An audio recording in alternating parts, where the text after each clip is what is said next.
मोदींचा एक व्हिडिओ दाखवत शरद पवार यांनी सांगितलं की मोदींनी इंधनाचे दर कमी करतो असं आश्वासन दिलं होतं, मात्र ते आश्वासन पूर्ण केलं नाही. त्याला मात्र फडणवीसांनी आम्ही त्यांचे व्हिडिओ जर काढले तर खळबळ माजेल असं नाही, आता काढूनच टाका ना.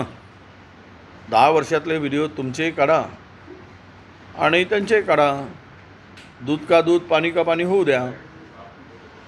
म्हणजे काल अमित शहाजी बोलले की 10 वर्ष शरद पवारांच्यावर टीका करताना अमरावती ही 10 वर्ष धरणं का झाली नाहीत, शेतकऱ्यांच्या आत्महत्या काय आहेत, मागच्या म्हणजे शरद पवारांच्या काळात कृषीमंत्री होते, मुख्यमंत्री होते.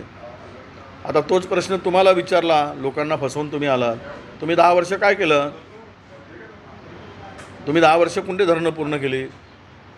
10 वर्षामध्ये सर्वाधिक शेतकऱ्यांच्या आत्महत्या का झाल्या यावर्षी? याचं उत्तर मला वाटतं की भारतीय जनता पक्षाकडे नाही आणि अमित शहाकडे सुद्धा नाही.